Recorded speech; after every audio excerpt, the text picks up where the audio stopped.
story after story of miraculous healing. That's a great description of a book that Craig Keener has written on miracles. It's actually a 2-volume work on the subject of miracles.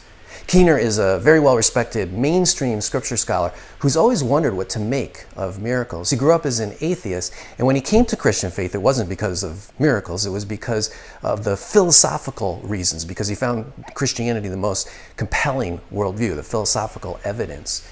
So he's always wondered what to do with the miracles, what to make of them. A little over 10 years ago, he decided to put his immense scholarly training and talents to work and research the subject. As a person of faith, he entertained the possibility that he might find some credible modern accounts of miracles. But he was overwhelmed by the sheer number of accounts, credible accounts, that he discovered. They far exceeded anything he anticipated. After vetting for any kind of other explanations, because he heard thousands upon thousands of accounts, and most of them he dismisses. He says you can't substantiate them as being credible. After vetting them for things like fraud or delusion or just psychosomatic causes or just as pure anomalies, he found that there were thousands upon thousands of credible modern miracle accounts that can be documented as medically inexplicable or past the rigors of historical examination. And more importantly, these credible accounts that all fall within the context of faith, of prayer. That's what leads Keener to conclude that they have supernatural causation and they're not just some kind of an anomaly. And you can read all about that in this 2-volume work on miracles. You'll be overwhelmed by the number of stories he produces that are just nearly impossible, virtually impossible to explain any other way. I have to confess, I've always been skeptical of miracles. The only miracle I needed to be a Christian is the resurrection. That's the only miracle I need to prove true. In fact, as a modern scientific person, I've always been uncomfortable with Jesus' miracles in particular and miracles in general. I find them all very hard to accept. I'm with Thomas Jefferson. Thomas Jefferson rewrote the Gospels by eliminating all the supernatural elements from them, basically cutting out all the miracles. That's my kind of Bible. If only he kept the resurrection. He didn't. He eliminated that. But if he only kept the resurrection, that would be my kind of Bible. The only reason that I have entertained the possibility that Jesus could have performed miracles is because I found all the other evidence for Christianity so overwhelming, including the miracle of miracles, the resurrection itself. But it's only because that evidence has been so overwhelming that I even have entertained the possibility that Jesus could have performed miracles.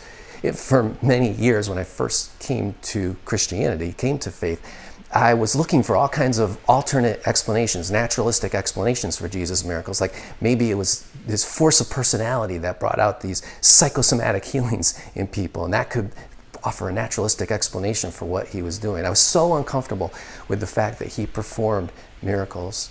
But as I looked into the question more deeply, I found that the historical evidence is so good for his miracles that I've been compelled to accept the fact that he did perform them. And now with Keener's book, I've been compelled to accept the fact, I feel compelled to accept the fact that modern miracles happen and with some regularity. The major objection that scholars offer against Jesus' miracles isn't historical. They don't dispute the historical evidence that the people, Jesus' contemporaries, the people that saw him, admit that he was doing spectacular deeds. In their eyes, they understood what he was doing as miracles. The major objection that scholars offer is philosophical. The historical evidence is too good to refute, to deny. But what they say is because we don't have, in our modern scientific world, we don't have empirical evidence, scientific evidence that miracles do occur, they're not possible. And that means no matter how good the evidence, the historical evidence for Jesus performing miracles is, it's just not rational to think that he did. Without scientific evidence that miracles are possible, that they occur with some regularity, we can't possibly believe that what Jesus was doing had some kind of supernatural causation. It must be just some kind of anomaly. Well, Keener has provided that scientific, empirical evidence, doing rigorous research, vetting the stories that he heard, the accounts he's heard. He's shown that there are many credible, scientifically credible, modern miracle accounts, at least scientifically inexplicable. And that means the miraculous is possible. That means that the philosophical objection no longer holds, or at the very least, it's neutralized. And given the historical evidence for Jesus' miracles, that means that his miracles, him performing miracles, is a real possibility, actually a real probability. It's highly, highly likely that Jesus was doing things that had supernatural causation, that he was really performing miracles. There's one other reason that I've been uncomfortable with miracles, find them problematic, and that's their arbitrariness. Why is it that everybody who seeks a miracle, who needs healing, doesn't receive it from God?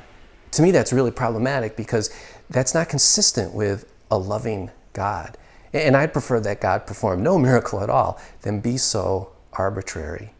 I'll deal with that question, that issue, in next week's blog.